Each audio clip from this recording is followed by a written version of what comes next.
तत्व में कार्यकर्ताओं ने अनथक परिश्रम किया।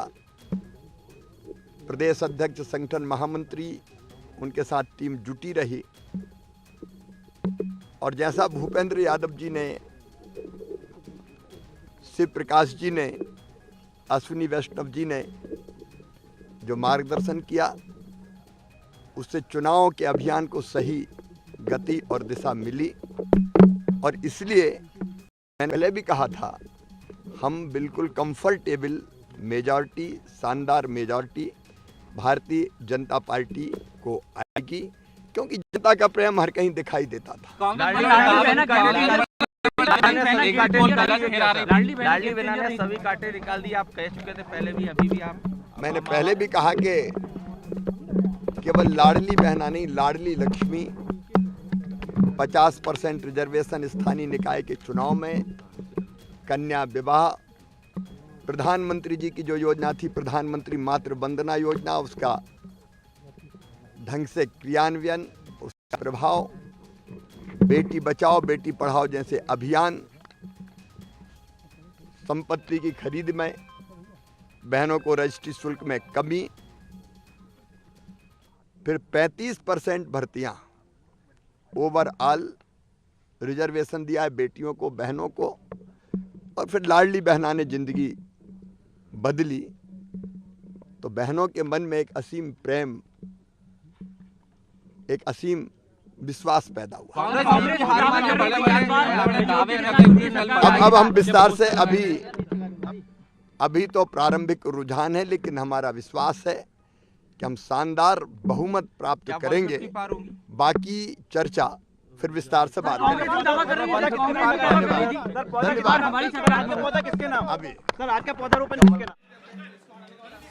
शिवराज सिंह चौहान, खुशी चेहरे पर नहीं दिख रही है, चेहरे पर थकान है, मन में उमंग है, मन में तरंग है। चिंता की लकीर इस बात को लेकर है कि जीत दिलाई अगर मैंने तो सीएम कौन होगा। इस वक्त की बड़ी खबर आपको बता देना चाहती हूँ। खबर यह है कि 3 जगह पर भारतीय जनता पार्टी ने जीत का परचम लहरा दिया है। भारतीय जनता पार्टी राजस्थान में सरकार बनाती हुई, मध्य प्रदेश में बम्पर जीत लाती हुई, छत्तीसगढ़ में कांटे का मुकाबला है। 15 मंत्री ऐसे हैं छत्तीसगढ़ में जो इस वक्त पीछे चल रहे हैं। बहुमत के लिए दोनों के बीच में कड़ी लड़ाई साफ तौर पर दिख रही है और जीत और जश्न का माहौल अब भारतीय जनता पार्टी के दफ्तर में शुरू हो चुका है। अक्षय मेरे सहयोगी कांग्रेस दफ्तर से हमारे साथ जुड़ चुके हैं। कांग्रेस में जहां जश्न का माहौल था, अब वहां पर मंथन, चिंतन और मायूसी। सिर्फ तेलंगाना की खुशी है, बाकी 3 राज्यों में हार को लेकर भयंकर दुख और इस बात को लेकर चिंता कि जो कहा गया था वो हुआ तो हुआ क्यों नहीं। अक्षय, तस्वीरें दिखाइए और बताइए, बड़े नेताओं से आपकी बात हुई होगी, क्या कह रहे हैं? देखिए रुबिका, साफ तौर पर है कि सुबह जिस तरह से ढोल नगाड़े बज रहे थे कांग्रेस ऑफिस में और कांग्रेस के बाहर आतिशबाजी भी होनी शुरू हो चुकी थी, लेकिन इस समय सन्नाटा है और सिर्फ 2 नेता यहां पर पहुंचे हुए हैं। अलका लांबा और जो एक प्रवक्ता है पवन खेड़ा, वो सिर्फ यहां पर मौजूद हैं। मंथन का दौर अब तो निश्चित रूप से जारी होगा। मल्लिकार्जुन खड़गे ने अब 6 दिसंबर को खबर आ रही है कि इंडिया गठबंधन की बैठक भी बुला ली है, यानी कि हारते ही अब सब कुछ कांग्रेस अपने पुराने रवैये पर आ चुकी है। जिस तरह से मध्य प्रदेश में स्थिति साफ नजर आ रही है, कांग्रेस वहां पर अच्छा नहीं कर पा रही है। राजस्थान में भी वही हाल है। छत्तीसगढ़ में हालांकि कांटे का मुकाबला दिख रहा है, लेकिन अब कांग्रेस मुख्यालय में तस्वीरें मैं कहूंगा कि अरविंद दिखा सकें, सिर्फ यहाँ लोग खड़े हैं, लेकिन वो उत्साह, सुबह वाला उत्साह दिख नहीं रहा है। उसके पीछे वजह साफ ही है कि पहले कांग्रेस को उम्मीद थी कि बेहतर करेंगे, लेकिन अब कांग्रेस को उम्मीदें लग रहा है धूल धूसरित होती हुई दिख रही हैं। उनसे बात करने की कोशिश की, उन्होंने कुछ नहीं कहा। पवन खेड़ा पहुंचे, वो यहाँ पर बैठे हुए हैं, लेकिन बात करने को तैयार नहीं है। अभी कह रहे हैं कि परिणामों का इंतजार कीजिए। अक्षय, तस्वीरें दिखा रहे हैं, भयंकर मायूसी का माहौल है, चिंतन अब शुरू हो चुका है। अक्षय कह रहे हैं बड़े लीडर से बात करने की कोशिश की, इस वक्त पवन खेड़ा से उन्होंने जानने की कोशिश की, कुछ नहीं कहा, लेकिन अलका लांबा और पवन खेड़ा 2 लोग वहां पर दिखाई दिए। इस साइड क्या खबर है? बड़ी खबर यह है कि है ना, नरेंद्र मोदी ने अमित शाह को बधाई दी है। नरेंद्र मोदी ने अमित शाह को बधाई दी है। अमित शाह वो रणनीतिकार है जो जहां इलेक्शन होता है जम जाते हैं। वहां का गुणा भाग ऐसा कि कोई उसे भेद नहीं पाता, तोड़ नहीं पाता। अमित शाह को विशेष रूप से मध्य प्रदेश में भाजपा को वापस लाने की जिम्मेदारी दी गई थी, वो उन्होंने बखूबी निभाई है। इससे प्रधानमंत्री नरेंद्र मोदी काफी गदगद हैं और खुश दिखाई दे रहे हैं। दिल्ली बीजेपी दफ्तर से आनंद हमारे साथ जुड़ चुके हैं। आदित्य आपका रुख, लेकिन उससे पहले आनंद तैयारियां हैं। मुझे पता है बाहर के बाद से सबक लिया गया था कि जब तक रुझान कंप्लीटली आंकड़ों में ना तब्दील हो जाए तब तक कोई पटाखे नहीं, कोई मिठाई नहीं। लेकिन क्या तस्वीर अभी? बिल्कुल रूबिका जी, उसको लेकर चीजें बीजेपी बिल्कुल बेहद ही क्लियर है कि जब तक पूरी चीजें क्लियर ना हो जाएं उसके बाद ही बीजेपी आगे का कदम उठाएगी। लेकिन मैं दिखाऊंगा उस जश्न की शुरुआत आप देखिए धीरे धीरे हो चुकी है। तमाम माल भरना शुरू।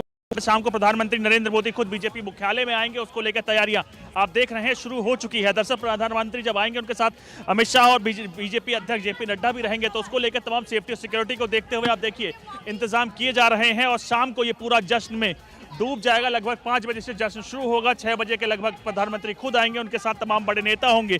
और अब जैसे जैसे समय नजदीक आता चला जा रहा है, चीजें क्लियर होती चली जा रही हैं, तो बीजेपी भी इस बात को मान रही है कि कहीं ना कहीं जीत अब उसके पहलू में है। और उसी का अंदाजा आप लगा सकते हैं कि चीजें धीरे धीरे कंफर्म होती चली जा रही है। लेकिन प्रधानमंत्री नरेंद्र मोदी तो पहुंचेंगे ना बीजेपी कार्यालय, भी शुरू हो चुका कब है। पहुंचेंगे? जी बिल्कुल, मैं वही तैयारी दिखा रहा हूं आपको कि तैयारियां करनी शुरू हो चुकी है। लगभग 5 बजे से बीजेपी मुख्यालय में जश्न की शुरुआत होगी और प्रधानमंत्री नरेंद्र मोदी 6 बजे तक आपको यहीं पे जो तैयारियां हो रही हैं वहीं सामने दिखेंगे और तमाम अपने कार्यकर्ताओं से बात करेंगे। और एक छोटा सा रोड शो भी होगा, तो उसको लेकर तमाम बीजेपी कार्यकर्ता अपने नेता को फूल माला या कहें फूलों से शुरुआत करेंगे। आप देखेंगे इन तीनों चुनावों में, इन तमाम विधानसभा चुनाव में प्रधानमंत्री नरेंद्र मोदी के नाम पर चुनाव लड़ा गया था और ये जीत कहीं ना कहीं सीधे उनकी जीत है। आपने देखा होगा कि जेपी नड्डा जो कि खुद प्रभारी थे और खुद लीड कर रहे थे राजस्थान को, राजस्थान में बीजेपी की जीत हुई है। और जो गुजरात मॉडल मध्य प्रदेश में लागू हुआ है यानी क्लीन स्वीप, वो तमाम पॉलिटिकल पंडित भी हैरान है कि इतना जनादेश मध्य प्रदेश में बीजेपी को कैसे मिला है। आपके पीछे कोई नेता आते हुए नजर आ रहे हैं, अगर गाड़ी से उतरे तो जरा उनसे बात करने की कोशिश कीजिए। मैं आपके पीछे देख पा रही हूँ। जी बिल्कुल, नेताओं का आने का सिलसिला शुरू हो चुका है। देखिए एमपी की गाड़ी है और लगातार अब नेताओं का आने का सिलसिला शुरू हो गया। लगभग 12 बजने वाले हैं और तमाम जो रुझान थे अब वो आंकड़ों में तब्दील हो चुके हैं और धीरे धीरे तमाम नेताओं का, केंद्रीय मंत्री कुछ बताए जा रहे हैं, अभी धीरे धीरे आएंगे और शाम तक ये बीजेपी मुख्यालय पूरे जश्न में डूब जाएगा। दरअसल ये जीत भी बड़ी जीत है, ये 2024 के सेमीफाइनल से पहले की जीत है और ये सीधा इम्पैक्ट मोरल पे करेगी उन तमाम कार्यकर्ताओं के। आपका रुख करूंगी, हमारे साथ छत्तीसगढ़ से ओपी चौधरी साहब जुड़ चुके हैं। चौधरी साहब, आप तो सही साबित हुए, आप तो भविष्य वक्ता निकले। रूबिका जी, जो ग्राउंड पर मैं पॉलिटिकली सेंस कर पा रहा था उसको मैंने बताने की कोशिश की थी कि एक राइजिंग अपर साइड में ट्रेंडिंग ग्राफ बीजेपी के लिए था छत्तीसगढ़ में और एक डाउन ट्रेंड की ओर कांग्रेस के लिए ग्राफ था और वही साबित हो रहा है। और निश्चित रूप से, और मैंने अपने लीड के लिए भी आपको कहा था कि 30 to 60,000 5 राउंड की मतगणना हुई है, लगभग 25,000 की लीड हो चुकी है। 21 राउंड का ये इलेक्शन है, 60,000 को भी हम क्रॉस करेंगे और 60,000 का आज तक का छत्तीसगढ़ में विनिंग मार्जिन का हाईएस्ट रिकॉर्ड रहा है, उसको भी जनता जनार्दन के आशीर्वाद से हम तोड़ने जा रहे हैं और छत्तीसगढ़ में भी स्पष्ट बहुमत की सरकार भारतीय जनता पार्टी बनाने जा रहे हैं। चौधरी साहब, ये कॉन्फिडेंस आपका शायद इसलिए था क्योंकि आप ग्राउंड पर लगातार एक्टिव थे। हमें पता है रायपुर की सड़कों पर अगर सबसे ज्यादा विरोध में सरकार की आवाज किसी ने बुलंद की थी तो वो युवा चेहरा आप थे।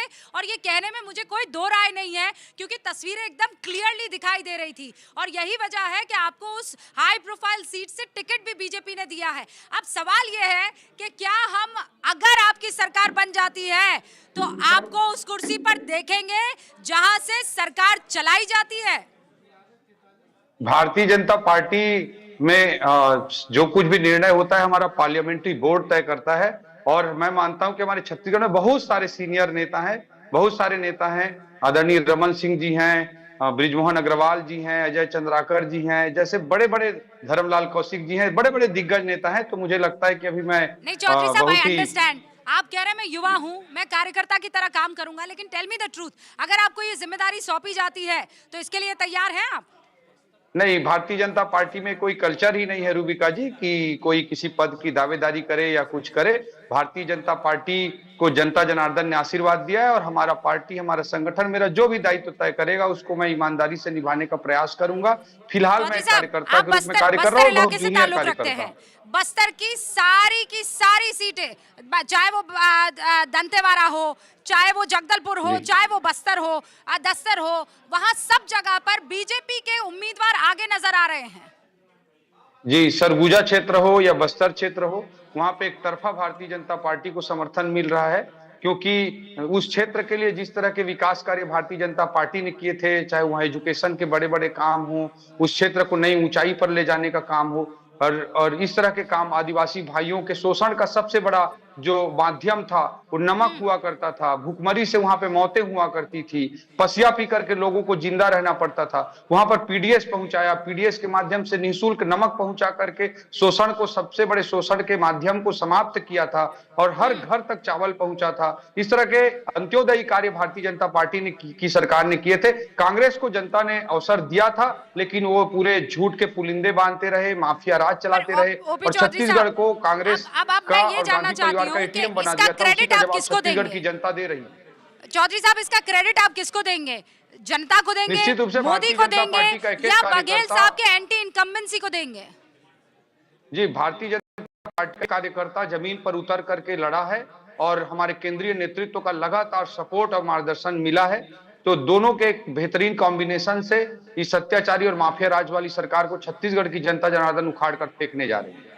तो आप, मैं एक आखिरी बार आपका ये कमेंट सेव कर लेना चाहती हूँ। देखिए, अभी तो 22 राउंड की काउंटिंग बाकी है। चौधरी साहब, you are sure that Chhattisgarh is going to be of BJP? जी, मैं निश्चित रूप से अपने राजनीतिक सेंस के आधार पर मैं कह सकता हूं कि भारतीय जनता पार्टी की सरकार छत्तीसगढ़ में बनने जा रही है। 3 दिन पहले भी मैं आपके चैनल पर बोला था, वो उस बात पर मैं भी कायम हूं और बना, इसीलिए तो मैंने आपका इंट्रोडक्शन ही एक भविष्यवक्ता के तौर पर करवाया। लेकिन अगर ये जीत जो आप कह रहे हैं 60,000, मतलब ऐसा इतिहास में पहले नहीं हुआ, आपकी सीट से अगर 60,000 वोटों से आप जीत हासिल करते हैं और छत्तीसगढ़ में अगर भारतीय जनता पार्टी की जीत होती है, तो दोबारा आपका रुख करूंगी और दोबारा आपसे बात करूंगी। All the best to you OP Chaudhary sahab. यहाँ पर भारतीय जनता पार्टी के जो उम्मीदवार हैं वो इस वक्त आपको नजर आ रहे हैं। ये बाकायदा आईएएस ऑफिसर रह चुके हैं और कलेक्टर रह चुके हैं और ये कह रहे हैं, मत भूलिए अमित शाह ने रैली से कहा था कि देखिए बहुत शानदार लड़का है, हम इनको टिकट दे रहे हैं, आप जिताइए और बाकी इनको आगे बढ़ाने का काम हमारा है। और क्या ये 60,000 सीटों से आगे बढ़ते हैं, वोटों से आगे बढ़ते हैं, ये बड़ा सवाल होगा। दो मेरी सहयोगी इस वक्त यहाँ पर बनी हुई है। पूजा, क्या जानकारी लाई है? राजस्थान के अंदर जो 10 बागी भी थे वो आगे चल रहे हैं और इनको वसुंधरा राजे के करीबी माना जाता है, तो ये बहुत बड़ी यूनुस उनमें से एक है। लेकिन इसका बिल्कुल ये मतलब नहीं है कि मुख्यमंत्री का नाम आप तय कर पाएंगे। लेकिन एक खास बात है कि जहां जहां पर कांग्रेस ने नए चेहरे उतारे रूबिका जी, वहां पर कांग्रेस तिजारा से बाबा बालकनाथ इस वक्त हमारे साथ जुड़ चुके। बालकनाथ जी, गदगद होंगे।